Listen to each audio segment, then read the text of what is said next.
Bayangkan, seorang ibu tua dengan tubuh lemah, wajah keriput, dan pakaian lusuh berdiri di depan pelaminan megah yang penuh hiasan emas dan lampu kristal. Matanya basah menatap anak perempuan satu-satunya yang kini tampil bak putri kerajaan. Tapi apa yang terjadi kemudian? Sungguh mengoyak nurani. Di depan semua tamu undangan, sang anak justru menolak, bahkan menendang ibunya hingga tersungkur. Suara tawa para tamu mendadak senyap. Tangis ibu itu pecah. Tapi anaknya tetap berdiri membatu tanpa rasa iba. Apa yang sebenarnya terjadi? Kenapa seorang anak bisa begitu tega pada darah dagingnya sendiri? Dan bagaimana akhir dari semua ini? Namun sebelumnya, bagi yang beragama Islam, mari tinggalkan sholawat di komentar, agar sholawat ini menjadi saksi kita di akhirat kelak. Jangan lupa juga like dan share cerita ini ke teman ataupun keluarga terdekat kita, untuk membantu menyebarkan dakwah Islam dalam bentuk cerita. Semoga Anda mendapatkan pahala yang setimpal karena sudah subscribe, like, komen dan membagikan cerita ini. Sekarang mari kita lanjut ke ceritanya. Desa Kertajaya, sebuah dusun kecil di kaki gunung, menjadi saksi perjuangan seorang ibu bernama Bu Iyah membesarkan anak semata wayangnya, Rani. Mereka tinggal di rumah reot peninggalan almarhum suami, dengan dinding anyaman bambu dan atap seng yang bocor bila hujan tiba. Bu Iyah sudah renta, tapi setiap hari masih berjualan pisang goreng keliling kampung, berjalan kaki tanpa alas. Ia rela kehujanan dan kepanasan, asalkan bisa memberikan makan untuk Rani. Meski hidup mereka serba kekurangan, tak pernah sekalipun Bu Iyah mengeluh. Rani yang beranjak dewasa mulai merasa gerah dengan keadaan itu. Ia sering melamun di halaman, menatap langit, berharap bisa keluar dari kemiskinan. Seringkali ia membandingkan hidupnya dengan teman-teman yang sukses merantau dan menikah dengan orang kota. Suatu malam, ketika angin berdesir menusuk tulang, Rani mengutarakan keinginannya.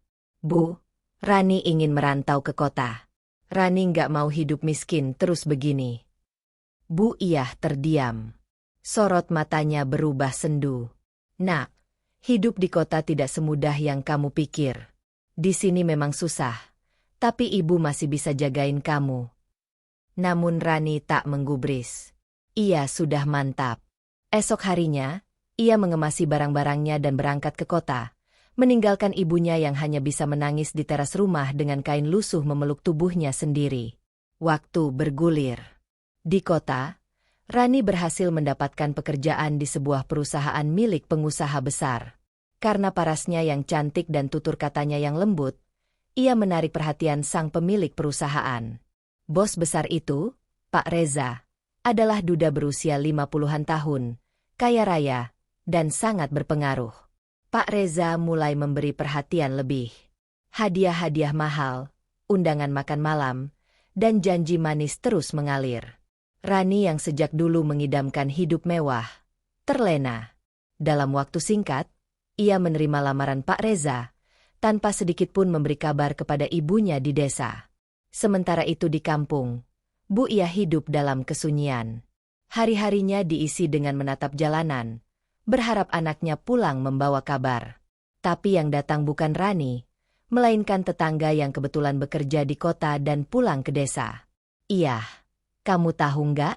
Anakmu itu mau nikah sama bos besar. Gedung pernikahannya aja disewa hotel bintang 5 di kota. Bu Iyah terkejut, namun senyumnya merekah. Hatinya berbunga. Ia tak marah karena tidak diberi kabar. Ia justru bersyukur. Anaknya bahagia. Dengan sisa tenaga dan uang seadanya, ia memutuskan pergi ke kota, ingin hadir di hari bahagia putrinya. Tanpa baju baru, tanpa undangan. Hanya dengan niat tulus dan cinta seorang ibu. Ia naik bus ekonomi, berdesakan, menempuh perjalanan berjam-jam dengan harapan bisa memeluk anaknya dan berkata, "Ibu bangga padamu, nak." Tapi siapa sangka, pesta pernikahan yang diimpikan itu menjadi awal dari bencana. Langit kota siang itu cerah. Di sebuah ballroom hotel mewah, pesta pernikahan Rani dan Pak Reza berlangsung megah.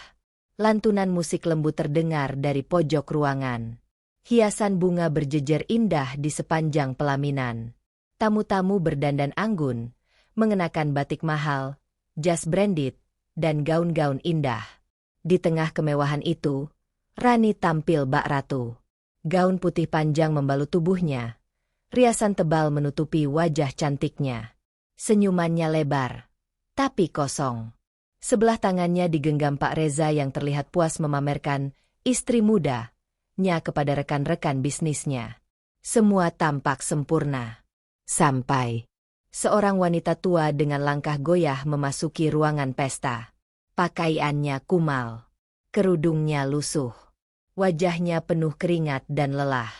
Ia membawa kantong plastik hitam yang berisi bungkusan kecil, sebuah selendang pemberian almarhum suami untuk anak mereka. Dialah Bu Iyah, ibu kandung Rani. Beberapa tamu mulai menoleh. Ada yang menutup mulut, ada yang saling bisik. Siapa itu? Ngapain masuk ke sini? Pasti salah tempat, deh. Namun Bu Iyah tak peduli. Matanya menatap lurus ke pelaminan. Ia melihat anaknya di sana. Anak yang dulu ia mandikan. Yang ia peluk saat demam. Yang ia bawa jualan keliling meski tubuhnya sakit. Langkahnya maju perlahan. Air matanya tumpah tak tertahan. Rani, ini ibu, nak. Rani kaget melihat sosok itu dari kejauhan. Ia langsung panik. Matanya membesar. Ia menoleh ke kanan dan kiri, melihat reaksi tamu. Beberapa mulai mengangkat alis. Ada yang memotret. Rani menunduk. Pura-pura tidak melihat. Tapi Bu Iyah sudah terlalu dekat. Nak, ini ibu. Ibu datang mau peluk kamu. Ibu senang sekali lihat kamu secantik ini. Tangan Bu Iyah terulur, hendak meraih anaknya. Tapi, Rani mundur satu langkah. Lalu dua. Wajahnya memerah bukan karena haru, tapi karena malu. Ia melihat gaun ibunya yang kumuh, sandal jepit yang sudah sobek, dan tas plastik hitam yang mengganggu pandangan para tamu. Ibu ngapain ke sini? Siapa yang undang? Bentak Rani. Suaranya cukup keras. Semua tamu menoleh. Nak, ibu cuma pengen peluk kamu. Sekali aja. Jawab Bu Iyah dengan suara lirih dan tubuh gemetar. Tapi Rani tak peduli. Ia mengangkat tangannya. Lalu, dor. Satu tendangan menghantam tubuh ringkih ibunya hingga tersungkur ke lantai. Gaun pengantin Rani melambai saat ia berbalik. Pura-pura tidak terjadi apa-apa. Hening. Beberapa tamu menutup mulut. Yang lain terdiam. Suara musik berhenti. Hanya tangis lirih Bu Iyah yang terdengar. Tangannya gemetar saat mencoba berdiri. Tapi tubuhnya terlalu lemah. Tak ada satupun yang menolong. Petugas hotel akhirnya menggiring Bu Iyah keluar. Maaf, Bu. Ini bukan tempat umum. Silakan keluar. Dengan tubuh kotor dan hati hancur, ia diseret pelan meninggalkan ruangan pesta. Plastik hitam di tangannya jatuh ke lantai, terbuka, menyisakan selendang kecil dan foto lama Rani saat masih kecil. Bu Iyah menatap foto itu sejenak, lalu mendekapnya di dada. Allah, kenapa anakku tega seperti ini? Ia melangkah menuju jalan raya, berjalan tanpa arah, tanpa bekal, tanpa tenaga. Jantungnya berdetak cepat, matanya buram, suaranya tercekat, langkahnya goyah. Dunia berputar, dan tiba-tiba, dek, ia jatuh di trotoar. Tangan kirinya mencengkeram dada. Serangan jantung. Tak ada yang tahu, tak ada yang peduli, tak ada yang menolong. Sementara itu, di dalam gedung pesta, suara musik kembali dinyalakan. Rani tertawa kecil saat Pak Reza mengangkat gelas, bersulang dengan para tamu. Ia bahkan tak sadar bahwa di luar gedung, sang ibu yang dulu mengandungnya, kini tergeletak sendirian, untuk selama-lamanya. Hari-hari berlalu, minggu berganti bulan. Sudah 3 bulan Rani hidup dalam kemewahan sebagai istri dari Pak Reza, bos besar yang tak pernah ia sangka bisa menjadi miliknya. Rumah mereka berdiri megah di tengah perumahan elit. Ada kolam renang di belakang, mobil mewah di garasi, serta asisten rumah tangga yang siap melayani kapan saja. Rani kini hidup dengan nama baru, gaya baru, dan pergaulan baru. Tapi semua itu dibangun di atas pondasi yang rapuh, kebohongan dan durhaka. Setiap pagi, Rani bangun dengan wajah penuh bedak, mengenakan gaun mahal, lalu berjalan di atas marmer dingin yang terasa asing. Ia tersenyum pada cermin, tapi matanya kosong. Di hadapan publik, ia dikenal sebagai istri ketiga Pak Reza. Tapi itu bukan sesuatu yang pernah ia banggakan. Ia pura-pura tidak peduli. Yang penting hidupnya tidak lagi miskin. Tidak seperti ibunya dulu. Namun, tanpa ia tahu, dunia diam-diam sedang menyiapkan badai. Suatu malam, Rani menunggu Pak Reza pulang. Jam sudah menunjukkan pukul 10 malam. Makanan sudah dingin. Rani gelisah, mondar-mandir di ruang tamu. Ponselnya sudah beberapa kali menghubungi suaminya, tapi tidak dijawab. Hingga akhirnya, satu pesan masuk. Jangan tunggu aku. Aku di luar kota. Urusan bisnis. Singkat, dingin, tanpa sapaan mesra. Rani mulai merasa ada yang berubah. Beberapa hari berikutnya, ia mendengar bisik-bisik para pembantu. Pak Reza sekarang sering pergi sama cewek muda. Katanya model. Iya, katanya mau nikah lagi. Emang dia udah punya istri 2 sebelumnya. Rani tertegun. Apa maksudnya? Istri 2 sebelumnya.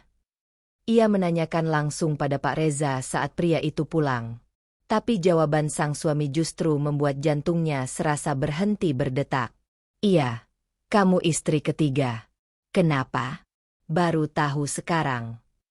Nada suaranya santai, tanpa beban.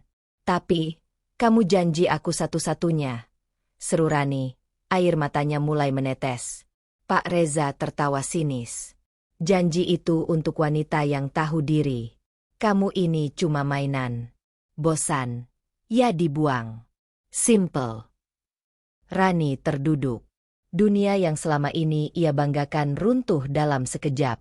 Tak ada cinta. Tak ada rumah tangga. Hanya status palsu yang dibungkus kemewahan sementara. Beberapa hari kemudian, Pak Reza memanggil pengacaranya. Surat cerai disodorkan di meja makan. Tanda tangan saja. Aku nggak butuh drama.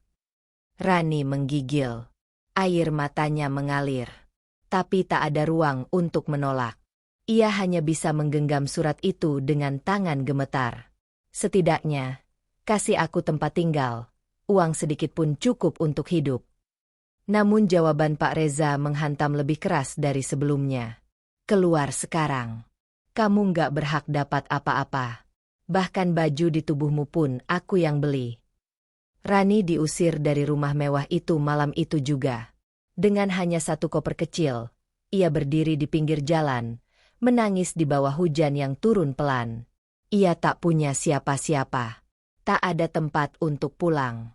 Dan di saat seperti itu, untuk pertama kalinya sejak lama, ia mengingat sosok ibunya. Ibu, maafkan Rani. Ibu di mana sekarang? Rani pun memutuskan kembali ke kampung halaman. Mencari satu-satunya orang yang mungkin masih bisa menerimanya. Tanpa tahu bahwa penyesalan yang akan ia temui jauh lebih menyakitkan dari segala penderitaan yang ia rasakan sekarang. Satu-satunya kendaraan yang bisa Rani tumpangi malam itu hanyalah bus ekonomi menuju kampung. Ia duduk di pojok bangku belakang, berselimut jaket bekas yang tak cukup menghangatkan tubuhnya yang menggigil. Tatapannya kosong menatap jendela. Air matanya tak berhenti mengalir sejak bus melaju meninggalkan kota. Semua kemewahan yang dulu ia banggakan kini tak lebih dari kenangan menyakitkan. Satu-satunya harapan yang tersisa hanyalah ibunya. Sosok yang dulu ia hina, yang ia tendang, yang ia usir di hari paling berharga dalam hidupnya. Rani mencoba menghibur diri. Ibu pasti masih di rumah. Ibu pasti akan maafkan aku. Kalimat itu ia ulang-ulang, meski hatinya sendiri tak yakin. Setibanya di desa, suasana sudah sepi. Hari mulai senja. Burung-burung pulang ke sarang. Udara lembab menyapa wajahnya saat ia menapaki jalan tanah yang dulu ia lewati setiap hari waktu kecil. Semua terlihat lebih kecil sekarang. Lebih sunyi. Ia berdiri di depan rumah tua reot yang dulu ia tinggali bersama Bu Iyah. Pagar bambu masih ada. Pintu kayu masih retak di bagian tengah. Tapi, tak ada suara. Tak ada cahaya. Tak ada siapa-siapa. Rani mengetuk pelan. Tok, tok, tok. Bu. Ibu, ini Rani. Tak ada jawaban. Ia coba buka pintu. Tidak dikunci. Dalam rumah itu, tak ada apapun kecuali lantai tanah, sepasang sandal tua, dan bingkai foto dirinya saat SD yang sudah menguning. Rani melangkah masuk. Hatinya bergetar. Ibu. Di mana ibu? Tiba-tiba suara dari belakang mengejutkannya. Rani? Kamu Rani? Ya. Seorang ibu tetangga tua muncul dari arah belakang rumah. Iya Bu, saya Rani. Bu Iyah di mana? Ini rumah ibu saya kan? Wanita tua itu terdiam. Wajahnya berubah sendu. Kamu nggak tahu ya? Nak, ibumu udah nggak ada. Rani seketika lemas. Apa? Maksudnya ibu saya? Wanita itu menatapnya dalam-dalam, lalu mulai bercerita. Hari itu, waktu kamu nikah, ibumu datang ke kota naik bus, bawa bekal dari jualan pisang. Dia cuma ingin peluk kamu, tapi katanya kamu usir dia. Ibumu pulang sambil jalan kaki, lalu jatuh di jalan, kena serangan jantung, orang-orang temukan dia udah nggak bernyawa. Tubuh Rani seakan kehilangan tulang. Ia jatuh terduduk di lantai tanah. Tidak, tidak, ibu. Air matanya pecah. Tangisnya menggema di dalam rumah kosong. Ia memeluk dinding bambu rumah itu sambil meratap. Maafin Rani. Bu, maafin Rani. Rani durhaka. Rani jahat. Tangannya meraih bingkai foto masa kecilnya. Debu menempel di kacanya. Ia dekap erat-erat foto itu di dadanya. Tetangga itu berkata lirih. Setelah ibumu meninggal, rumah ini nggak ada yang rawat. Karena nggak ada ahli waris, warga kampung serahkan ke panti asuhan. Katanya buat tempat anak-anak yatim. Supaya rumah ini tetap ada doa di dalamnya. Rani menangis makin keras. Hatinya hancur berkeping-keping. Ia ingin memeluk ibunya sekali saja. Ingin minta maaf. Mencium tangan yang dulu kasar tapi penuh cinta. Tapi semuanya sudah terlambat. Tak ada pelukan. Tak ada kata maaf yang bisa sampai. Tak ada pelukan yang bisa menebus segalanya. Hanya rumah kosong. Dan kesunyian yang menusuk jiwa. Malam itu hujan turun perlahan. Langit desa menangis bersama hati Rani yang sudah remuk tak bersisa. Tubuhnya gemetar dalam dingin, duduk bersandar di dinding rumah tua yang dulu ia tinggali bersama ibunya. Setelah tangis tak kunjung reda, tetangga yang tadi menemuinya mengajak Rani ke tempat terakhir di mana jasad ibunya disemayamkan. Makam ibumu ada di belakang musala, dekat pohon mangga besar. Kami warga yang kuburkan waktu itu, karena nggak ada keluarga lain. Rani hanya mengangguk. Matanya sembab. Nafasnya sesak. Di bawah payung yang tua dan sobek, ia melangkah dengan kaki lemas menuju pemakaman desa. Sesampainya di sana, terlihat sebuah nisan sederhana dari kayu yang sudah mulai lapuk. Tanahnya masih sedikit basah meski sudah berbulan-bulan. Tak ada batu marmer. Tak ada bunga. Hanya tumpukan doa yang pernah dipanjatkan oleh para tetangga. Rani sujud di depan pusara itu. Ibu, ini Rani. Bu, Rani anak durhaka yang pernah menendang ibunya sendiri. Rani yang malu sama ibu, sekarang justru Rani yang hina. Bu. Tangisnya pecah.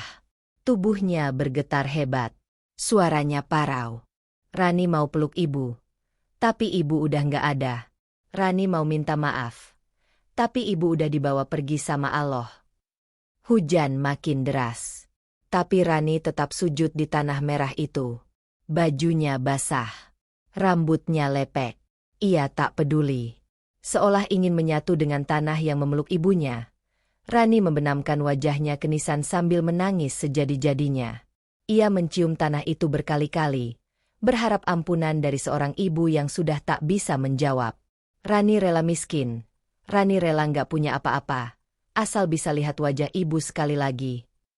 Tangannya mencengkeram nisan itu begitu kuat, hingga buku-buku jarinya memutih. Di antara petir dan suara hujan, seolah terdengar gema bisikan tak kasat mata. Kau menolak surga yang dulu merawatmu. Kini Allah cabut segalanya darimu. Beberapa warga yang melihat dari jauh hanya bisa menggelengkan kepala, merasa iba. Mereka tahu, azab itu kini tengah ditanggung oleh seorang anak yang terlambat menyadari dosanya. Rani tertidur dalam tangis di atas makam ibunya malam itu. Basah kuyup, dingin menggigit, tapi tak sebanding dengan luka yang mengoyak hatinya. Dan saat mentari pagi perlahan terbit di ufuk timur, ia masih di sana, bersimpuh, diam, menatap nisan itu, dengan mata bengkak dan wajah penuh penyesalan. Namun takdir belum selesai mempermainkannya. Hidupnya masih panjang, dan derita yang akan datang lebih gelap dari sebelumnya. Pagi menjelang. Kabut tipis menyelimuti pemakaman desa. Burung-burung belum sempat bernyanyi, tapi langkah kaki Rani sudah terdengar meninggalkan makam ibunya. Bajunya masih basah, wajahnya sembab, dan tubuhnya limbung seperti tak punya tulang. Ia kembali ke rumah tua, yang kini bukan lagi miliknya. Di teras, beberapa anak-anak dari panti asuhan sudah mulai berdatangan, berseragam lusuh, namun wajah mereka ceria. Seorang pengurus panti, perempuan muda berhijab, keluar menghampiri Rani yang berdiri kikuk di depan pagar bambu. Maaf, Mbak. Rumah ini sekarang sudah resmi diserahkan ke yayasan. Kalau mau berteduh, kami izinkan sebentar. Tapi kalau menginap, mohon maaf. Kami punya banyak anak di dalam. Rani mengangguk pelan. Tak bisa berkata apa-apa. Ia tahu dirinya tak lagi memiliki rumah, tak punya keluarga, dan kini bahkan tak punya tempat untuk sekadar merebahkan badan. Langkah kakinya kembali menyusuri jalan tanah, melewati sawah, menyusuri pasar desa. Sesekali orang memandangnya dengan tatapan bingung.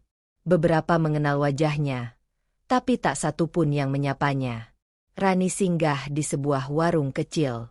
Ia mengais sisa uang di dompetnya. Hanya 2 lembar ribuan yang sudah basah. Bu, saya boleh beli air minum? Penjual warung menatap iba, namun juga curiga. Ini air 1 gelas. Ya, uangnya pas banget. Rani duduk di bangku bambu, meneguk air perlahan. Air yang seharusnya biasa, tapi terasa begitu mewah di tenggorokan yang kering oleh tangis. Ia memandangi orang-orang di pasar. Wajah-wajah lelah, tapi tetap berjuang. Mereka semua terlihat lebih beruntung darinya. Tak ada yang tahu, perempuan berwajah tirus itu pernah berdiri di pelaminan mewah. Pernah tidur di ranjang empuk hotel bintang 5. Pernah diantar sopir pribadi, makan di restoran mahal, dan memakai tas jutaan rupiah. Semua itu lenyap, hilang bersama rasa sombongnya. Siang menjelang sore, Rani berjalan tanpa arah. Ingin cari kerja, tapi tak ada ijazah. Ingin berteduh, tapi tak ada rumah. Langkahnya sampai di sebuah terminal kecil. Ia duduk di bangku beton, bersandar, menatap langit yang mulai kelabu. Andai waktu bisa diputar, aku akan peluk ibu dan bilang, aku nggak butuh kaya, asal tetap punya ibu. Air matanya kembali tumpah. Ia menutup wajah dengan kedua tangan. Isaknya tertahan. Suaranya pecah di balik telapak tangannya. Tak ada yang mendekat. Tak ada yang peduli. Dan di tengah keputusasaan itu, perutnya mulai sakit. Ia belum makan sejak kemarin. Pandangannya mulai berkunang. Lalu, ciit. Sebuah suara rem mobil terdengar keras. Dalam 1 detik, tubuh Rani terpental ke pinggir jalan. Brak. Benturan keras membuat semua orang di sekitar terkejut dan berlari. Rani tergeletak di pinggir trotoar. Tak sadarkan diri. Darah mengalir dari pelipisnya. Lututnya berdarah. Tangannya tertekuk aneh. Orang-orang mulai berkerumun. Beberapa menelepon ambulans. Tapi tak ada yang tahu siapa dia. Tak ada identitas. Tak ada kontak keluarga. Dan saat sirene ambulans meraung, tubuh Rani diangkat ke atas tandu. Dalam kesadarannya yang mulai pudar, bibirnya bergetar lirih. "Bu, maafin Rani, jangan tinggalin Rani. Bu." Lalu semuanya gelap. Rani membuka matanya perlahan. Pandangannya kabur. Bau antiseptik menyengat di hidung. Suara monitor detak jantung berdenting pelan. Cahaya putih menyilaukan dari langit-langit. Ia berada di rumah sakit. Tangannya terinfus. Kepalanya diperban. Kakinya dibalut gips. Napasnya berat. Suster yang melihat Rani sadar segera memanggil dokter. Tak lama, seorang pria berkacamata dengan jas putih masuk. "Bu Rani, Anda mengalami kecelakaan. Tulang kaki kiri Anda remuk. Anda harus istirahat lama. Mungkin tidak akan bisa berjalan normal lagi." Rani menatap ke langit-langit, tak berkata apa-apa. Air matanya mengalir begitu saja. Seakan kabar itu hanyalah pukulan tambahan dari rentetan azab yang ia terima. "Kami tidak menemukan identitas Anda. Tidak ada KTP atau dompet. Anda dibawa oleh warga. Biaya rumah sakit ini ditanggung pemerintah hanya selama 3 hari. Setelah itu..." Dokter itu menggantungkan kalimatnya, lalu keluar. 3 hari kemudian, Rani dipindahkan ke bangsal umum. Tempat sempit, ranjang besi, dan suara keluhan pasien lain silih berganti. Ia tak bisa bergerak bebas. Kakinya dipasang penyangga. Tubuhnya makin kurus. Wajahnya pucat. Matanya kosong. Tak ada yang datang menjenguk. Tak ada yang menelpon. Tak ada satupun yang mencari dirinya. Setelah 1 minggu, Rani akhirnya dipulangkan. Tapi bukan ke rumah, melainkan ke dunia luar, ke trotoar, ke pinggir jalan, ke dunia yang tak ramah. Dengan bantuan tongkat yang diberikan pihak sosial, ia berjalan tertatih keluar rumah sakit. Tak tahu mau kemana. Tak tahu harus bagaimana. Ia duduk di emperan toko yang sudah tutup. Malam itu udara dingin menusuk tulang. Perutnya keroncongan. Ia mencoba mengemis kepada pejalan kaki yang lalu lalang. Tapi siapa yang mau memberi pada perempuan dekil dengan wajah kosong seperti mayat hidup? "Pergi sana. Jangan ganggu dagangan saya," teriak seorang pedagang. "Ih, serem banget kayak orang gila," kata 2 gadis remaja yang lewat. Rani menunduk, menangis dalam diam. Bibirnya pecah-pecah, tangannya gemetar. Setiap malam ia tidur di emperan. Setiap pagi ia terbangun dengan nyeri di kaki dan tulang belakang yang mulai membusuk oleh dingin dan tanah. Dan saat hujan turun, ia hanya bisa menarik selimut plastik robek yang ditemukan di tong sampah. Tubuhnya gemetar seperti anak burung. Ia tak lagi bisa berharap. Bahkan untuk sekadar berharap pun rasanya terlalu mewah. Di tengah derita itu, ia memeluk lututnya sendiri, berbisik pelan. "Andai waktu bisa kuputar. Andai waktu bisa kuputar. Allah." Malam itu, ia menatap bintang di langit yang redup. Seakan bertanya pada semesta, mengapa ia terlalu bodoh menukar surga bernama ibu, demi dunia yang semu dan penuh tipu daya? Dan tak ada jawaban. Hanya sunyi. Sunyi yang menyelimuti sisa hidupnya. Sudah sebulan lebih Rani hidup di jalanan. Setiap hari ia berpindah-pindah tempat. Dari emperan toko ke bawah jembatan, dari halte tua ke depan masjid yang sepi. Tapi kemanapun ia pergi, dunia memperlakukannya sama, seperti sampah. Luka di kakinya belum sembuh. Ia hanya bisa bergerak dengan menyeret tubuhnya perlahan. Kadang harus merangkak untuk sekadar mencari air minum di keran toilet umum. Tubuhnya bau, rambutnya kusut, kulitnya mulai mengelupas. Suatu sore, saat Rani duduk di bawah jembatan dengan tangan terbuka mengharap sedekah, seorang remaja laki-laki lewat dan meludah tepat ke wajahnya. "Dasar gembel. Makan tuh kasihan." Tawa teman-temannya memekakan telinga. Rani terdiam. Ia tak menangis. Hatinya terlalu kebas untuk sekadar merasa sakit. Beberapa orang yang lewat hanya menoleh, lalu melanjutkan langkah. Tak ada yang berhenti. Tak ada yang menolong. Ia seperti hantu yang tak dianggap nyata. Lalu, di hari lain, saat ia mencoba berteduh di depan sebuah minimarket, seorang satpam datang dan menendang tongkatnya. Sini bukan tempat pengemis. Pergi. Jangan bikin pelanggan kabur. Rani terjungkal. Lututnya membentur semen. Luka lama kembali berdarah. Tapi ia tetap diam, menahan sakit tanpa suara. Ia tahu, dunia tak sudi mendengar keluhannya lagi.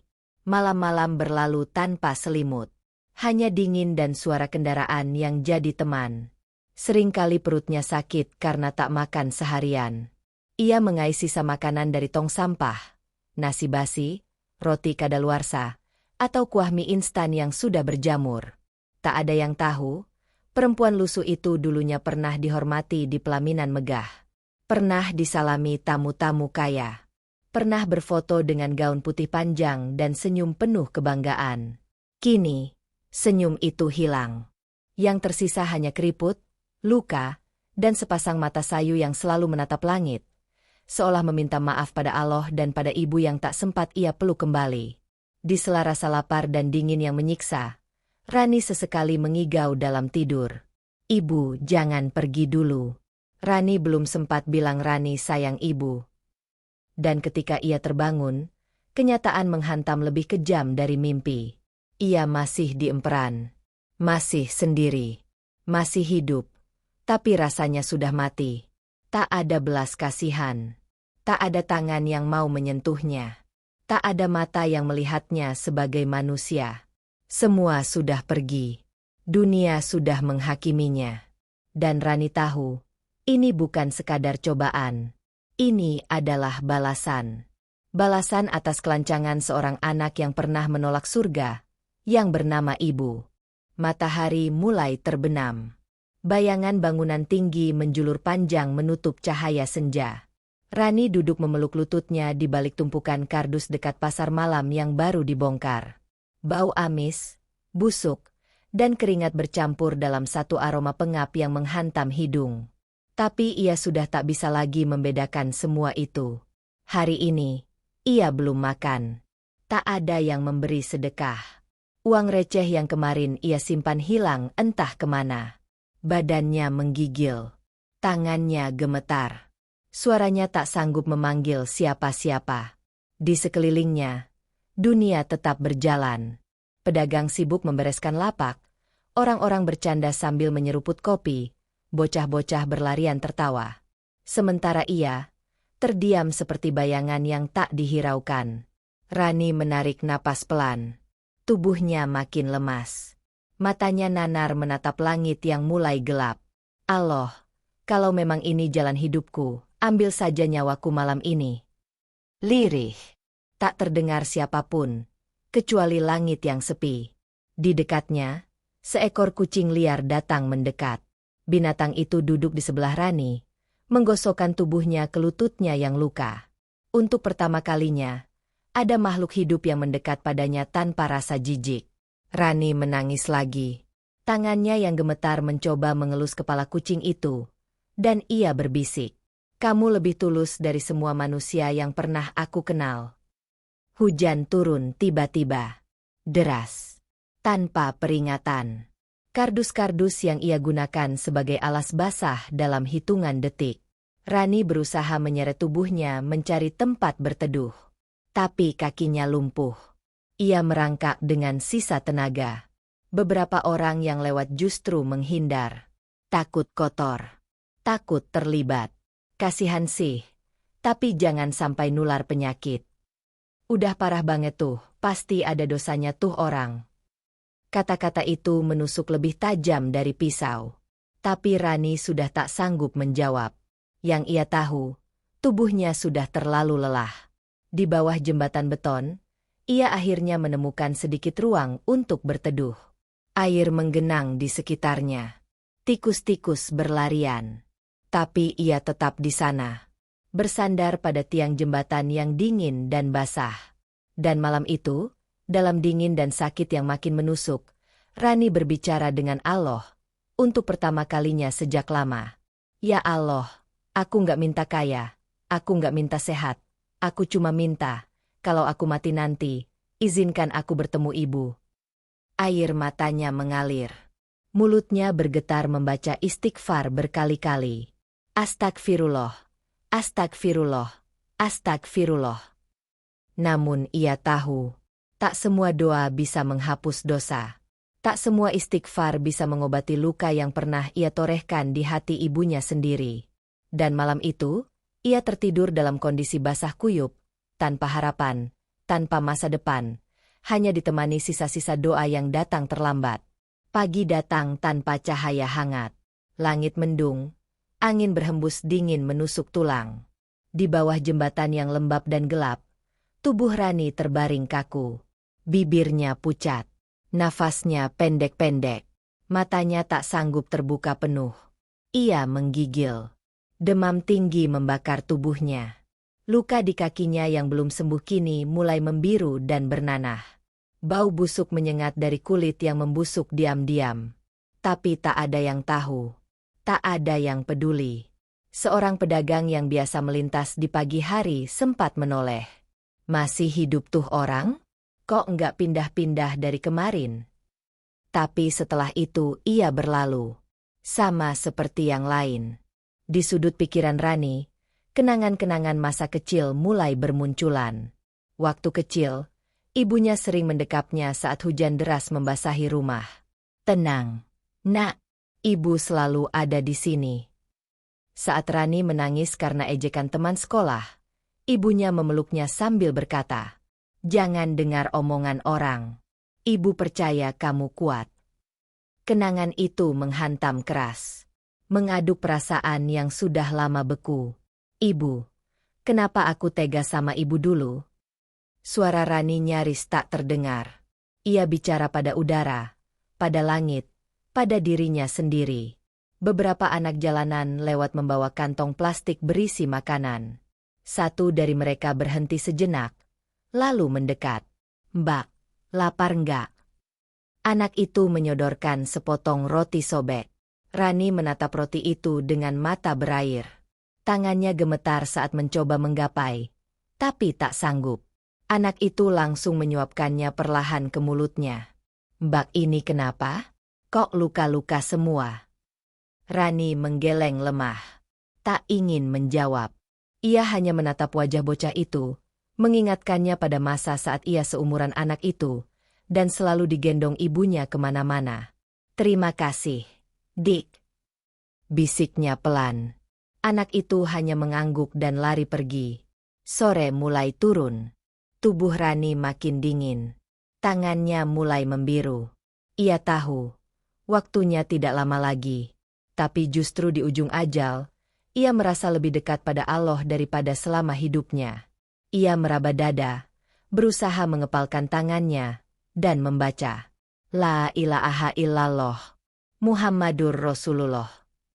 Kalimat itu terucap dengan napas yang tersengal. Suara lirih tapi penuh ketakutan. Ia tahu, ia tidak layak meminta surga. Tapi ia hanya ingin, sekali saja, bisa melihat wajah ibunya, walau hanya dalam mimpi terakhirnya. Tiba-tiba hujan turun.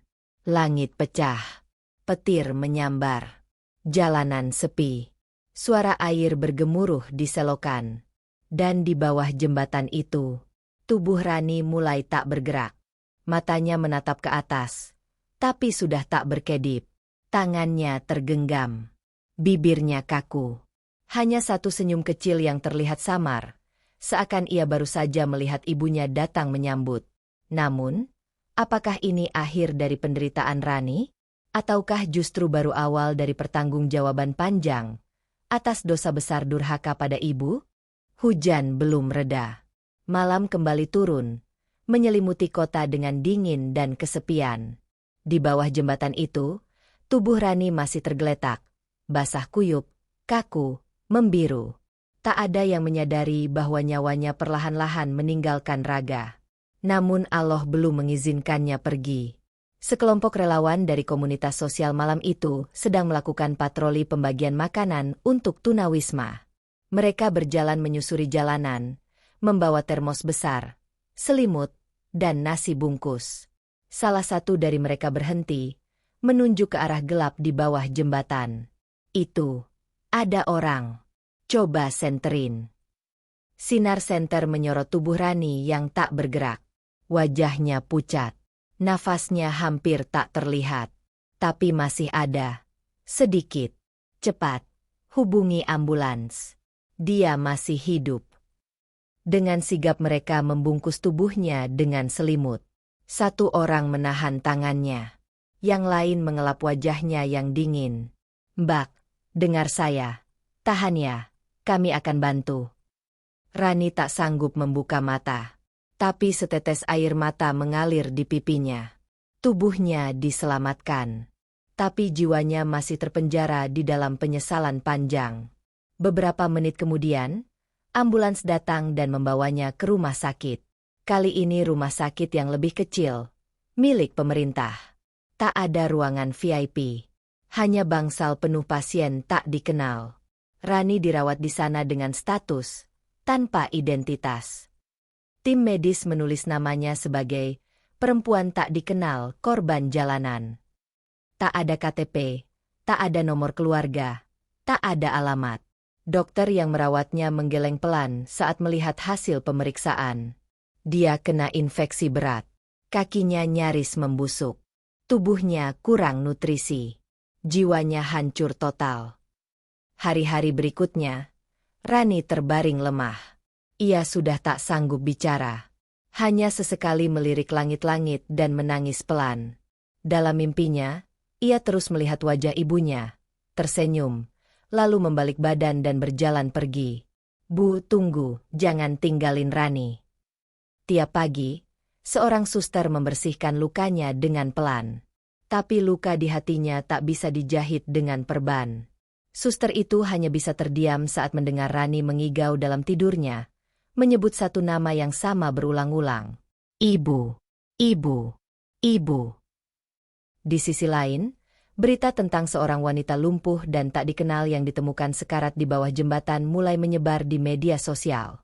Beberapa orang mulai membagikan wajahnya, yang difoto diam-diam saat dirawat. Dan tanpa ia sadari, kabar itu mulai sampai ke telinga beberapa orang di kampung. Orang-orang yang dulu mengenalnya sebagai Rani, si anak perantau yang pernah mengusir ibunya sendiri. Satu di antaranya adalah seorang pemuda, sahabat kecil Rani, yang menyimpan dendam dan luka masa lalu, namun kini hatinya diguncang rasa iba. Ia menatap layar ponsel, lalu berbisik, "Kalau ini memang Rani, aku harus datang." Namun, apakah kedatangannya akan membawa harapan? Atau justru membuka kembali luka yang belum sembuh? Di sebuah desa yang mulai sepi, seorang pria bernama Hendra menatap layar ponsel dengan mata berkaca-kaca. Wajah di dalam foto itu, meski kurus dan rusak oleh derita, tetap ia kenali. Rani, kamu beneran. Hendra adalah sahabat masa kecil Rani. Mereka dulu selalu bermain bersama, duduk di bangku SD yang sama, bahkan pernah berjanji untuk saling menjaga jika dewasa nanti. Tapi semuanya berubah ketika Rani memilih pergi ke kota, mengejar mimpi yang lebih tinggi dari tanah tempat mereka berpijak. Ia ingat hari terakhir bertemu Rani. Gadis itu lewat di jalan kampung dengan wajah sombong dan baju kota. Ia tak menoleh, tak menyapa. Bahkan saat ibunya jatuh di pelaminan, Rani hanya diam, lalu menendang. Luka itu dalam. Tapi hari ini, rasa sakit itu kalah oleh rasa iba. Hendra langsung mengambil motor tuanya dan pergi ke kota. Ia tak tahu rumah sakitnya di mana. Tapi ia punya satu petunjuk. Nama rumah sakit yang disebut di caption unggahan seseorang. Sesampainya di rumah sakit, Hendra mendekati bagian informasi. "Saya cari seorang perempuan yang kemarin dibawa ambulans dari bawah jembatan. Namanya, mungkin Rani." Petugas menunjukkan ruangannya. Tanpa banyak bicara, Hendra berjalan cepat menuju bangsal. Dan di sanalah, ia melihatnya. Rani, terbaring di ranjang besi. Selang infus di tangan, hidungnya ditempeli selang oksigen, wajahnya pucat, tubuhnya sangat kurus. Tapi itu jelas Rani. Matanya, meski sayu, masih memancarkan sorot yang dulu ia kenal. Hendra mendekat perlahan, duduk di sisi ranjang. Ia menggenggam tangan Rani yang dingin. "Ran, ini aku, Hendra." Tak ada respons. Tapi kelopak mata Rani bergetar. Air mata tiba-tiba mengalir dari sudut matanya. Meski ia tak membuka mata. "Aku tahu. Kamu dengar aku." Hendra lanjut bicara. Suaranya berat. "Kamu mungkin gak mau lihat aku. Tapi aku bukan datang buat marah. Aku cuma mau bilang, kamu gak sendiri." Rani menggenggam tangannya pelan. Lemah. Tapi terasa. Hendra menunduk. Air matanya jatuh. "Dulu kamu injak-injak harga dirimu sendiri demi kaya, demi gelar istri bos, demi meninggalkan ibumu. Tapi sekarang, kamu bisa lihat. Allah cabut semuanya. Dan kamu jatuh lebih dalam dari yang pernah kamu bayangkan." Suara Hendra bergetar. Tapi bukan karena marah, karena pilu. "Tapi aku tahu. Ibumu pasti udah maafin kamu dari dulu. Karena cinta ibu itu lebih luas dari samudera." Saat itu, Rani membuka mata perlahan. Pandangannya kabur. Tapi ia melihat wajah Hendra. Sosok dari masa lalu yang kini datang tanpa dendam. Dengan suara pelan nyaris tak terdengar, Rani berbisik, "Hendra, aku jahat." Hendra menggeleng. "Kamu manusia. Dan manusia bisa salah. Tapi Allah masih kasih kamu kesempatan. Kalau kamu masih hidup sampai hari ini, itu karena Allah belum mau tutup pintumu." Rani menangis. Bukan lagi karena lapar. Bukan karena sakit. Tapi karena hatinya yang selama ini beku, perlahan mulai mencair. Ia menggenggam tangan Hendra lebih erat. "Bawa aku ke makam ibu. Aku mau minta maaf. Langsung di sana." Dan di bangsal itu, dua jiwa yang terluka saling menatap. Satu datang membawa luka dari masa lalu. Satu lagi tenggelam dalam lautan penyesalan. Tapi malam itu, keduanya sepakat untuk berjalan ke arah yang sama. Jalan menuju pengampunan, meski tubuh Rani sudah tak mampu berdiri. 2 hari setelah pertemuan mereka di rumah sakit, Rani akhirnya diperbolehkan keluar. Bukan karena sembuh, tapi karena ruang di bangsal penuh, dan rumah sakit tak sanggup lagi menanggung biaya. Hendra datang menjemputnya dengan becak motor sewaan. Rani duduk di belakang, tubuhnya dibalut jaket lusuh dan selimut tipis. Wajahnya pucat, nafasnya masih berat. Tapi ada satu cahaya kecil di matanya, keinginan untuk menebus dosa. Perjalanan dari kota ke desa memakan waktu beberapa jam. Sepanjang jalan, Rani tak banyak bicara. Ia hanya menatap sawah-sawah yang terbentang, rumah-rumah kecil di pinggir jalan, dan anak-anak yang bermain lumpur dengan tawa lepas. Matanya berkaca-kaca. "Dulu, aku malu tinggal di tempat kayak gini. Tapi sekarang, aku rindu. Hendra, aku rindu jadi orang biasa. Aku rindu sama ibu." Hendra hanya diam. Ia tahu, kadang kesedihan tak butuh jawaban. Hanya butuh ditemani. Sesampainya di desa, beberapa warga melihat kedatangan mereka. Rani yang dulu dikenal sebagai anak sombong kini kembali dalam keadaan lumpuh, kurus, dan tak berdaya. Tak ada yang mencibir. Tapi juga tak ada yang menyapa. Mereka hanya menatap dan membiarkan waktu berbicara. Dengan bantuan Hendra, Rani dibopong pelan menuju pemakaman di belakang musala. Tempat yang pernah ia injak saat kecil sambil bermain petak umpet. Kini, ia kembali ke sana dengan langkah gontai dan hati yang berantakan. Di bawah pohon mangga tua, di sisi makam tanpa nisan marmer, Rani duduk diam. Tangannya gemetar menyentuh tanah basah itu. "Ibu." Suaranya nyaris tak keluar. "Ini Rani, Bu, anakmu yang durhaka. Anakmu yang pernah mengusirmu di depan orang banyak. Anakmu yang lebih memilih dunia daripada pelukanmu." Tangisnya pecah. Ia rebahkan tubuhnya di atas pusara ibunya. Hujan turun perlahan. Tak deras, tapi cukup membuat tanah lembab dan dingin menempel di wajahnya. Rani nggak minta apa-apa. Bu, Rani cuma mau bilang, maafin Rani. Walaupun Rani tahu, ibu udah nggak bisa jawab. Hendra berdiri di kejauhan, menunduk, memejamkan mata, dan membaca doa pelan. Sementara Rani terus memeluk pusara itu. Dulu ibu yang peluk aku waktu aku sedih. Sekarang biar aku yang peluk ibu walau hanya lewat tanah ini. Ia mencium tanah pusara itu berkali-kali, hingga wajahnya kotor dan penuh lumpur. Tapi ia tak peduli. Karena tak ada lagi kehormatan yang ia pertahankan. Tak ada lagi harga diri. Yang tersisa hanya sisa-sisa hati yang bergetar menahan sesal. Dan di tengah hujan yang makin deras, Rani bersujud di atas makam ibunya, berbisik, "Ya Allah, jika masih ada ampun untuk hamba MU yang keji ini, maka biarkan air mataku jadi saksi bahwa aku sudah kalah, bahwa aku sudah kembali." Sejak hari itu, Rani tak pernah lagi meninggalkan desa. Bukan karena keinginan, tapi karena tubuhnya sudah tak mampu kemana-mana. Ia tinggal di sebuah gubuk kecil di dekat ladang milik warga. Gubuk itu dulunya bekas kandang kambing. Atas belas kasihan Hendra dan warga yang mulai luluh, tempat itu dibersihkan dan diubah jadi ruang tinggal seadanya. Rani tidur di atas tikar usang. Selimutnya hanya selembar kain tipis yang disumbangkan warga. Makanan? Kadang ada, kadang tidak. Kadang diberi, kadang dilupakan. Kakinya perlahan menghitam. Infeksi yang dulu sempat membaik kini kambuh kembali. Tapi ia menolak kembali ke rumah sakit. Buat apa? Aku udah cukup merepotkan dunia. Hari-hari Rani diisi dengan diam. Menatap langit dari lubang-lubang atap bocor. Kadang berbicara sendiri. Kadang menyanyi pelan lagu-lagu masa kecil. Ia pernah menulis di dinding tanah rumah kecilnya dengan arang. "Aku dulu punya segalanya, tapi kehilangan segalanya karena aku menolak yang paling berharga, Ibu."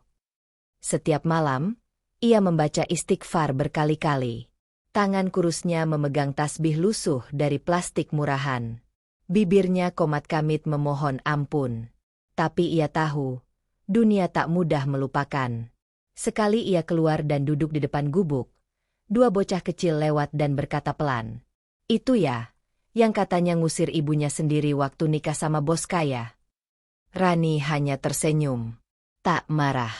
Tak membela diri. "Iya, itu aku, Nak."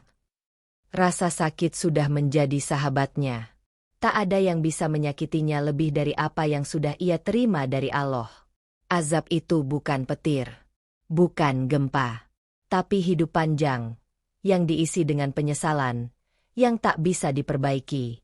Hendra sesekali datang membawa makanan. Duduk menemaninya, tapi tak banyak bicara. Suatu hari, ia bertanya, "Ran, kamu pernah berpikir mau bangkit lagi?" Rani menggeleng pelan. "Aku bukan lagi pohon yang bisa tumbuh. Aku cuma sisa ranting yang patah. Aku tidak bangkit, Hen. Aku hanya menunggu waktu ditebang sepenuhnya." Lalu ia tertawa kecil. Bukan tawa bahagia, tapi tawa pasrah. "Dulu aku pikir, jadi istri orang kaya itu segalanya. Sekarang aku tahu, segalanya itu adalah ibu. Tapi aku sadar, setelah ibu pergi." Hari berganti hari. Rambut Rani makin tipis. Tubuhnya makin ringkih. Tapi wajahnya terlihat lebih damai. Karena ia tahu, setidaknya sekarang, ia tidak lagi sombong. Ia tidak lagi durhaka. Ia hidup bukan untuk dipuja, tapi untuk membayar. Untuk menanggung. Dan untuk menunggu. Menunggu saat Allah mempertemukannya kembali dengan sosok yang selama ini hanya hadir dalam mimpi, ibunya. Hari itu matahari bersinar hangat, berbeda dari hari-hari sebelumnya yang selalu mendung dan dingin. Angin berhembus pelan, membawa harum tanah desa dan suara-suara alam yang tenang. Rani duduk di kursi kayu reot di depan gubuk kecilnya. Tangannya memegang segelas air putih, tapi belum sempat ia minum. Matanya menerawang jauh ke arah sawah. Daun-daun bergerak pelan, seolah menyambut kepergiannya yang sudah dekat. Tubuhnya semakin kurus. Bibirnya pucat, tapi senyum kecil menghiasi wajahnya. Bukan senyum karena bahagia, tapi karena pasrah. Sudah hampir 2 tahun ia tinggal dalam keterbatasan ini. 2 tahun hidup sebagai orang yang dihukum dunia, bukan karena dibenci Allah, tapi karena pernah menolak cinta yang paling suci di muka bumi, cinta seorang ibu. Rani batuk pelan. Tubuhnya goyah. Napasnya sesak. Ia tahu, waktu itu sudah datang. Tapi tidak ada rasa takut. Yang ada hanya satu keinginan terakhir. Ibu, peluk aku sebentar saja. Air matanya mengalir pelan. Ia menatap langit, membisikkan kalimat yang hampir tak terdengar. La ilaha illallah, Muhammadur Rasulullah. Satu tarikan napas panjang, kemudian sunyi. Hendra yang datang sore itu menemukan Rani sudah tak bernyawa.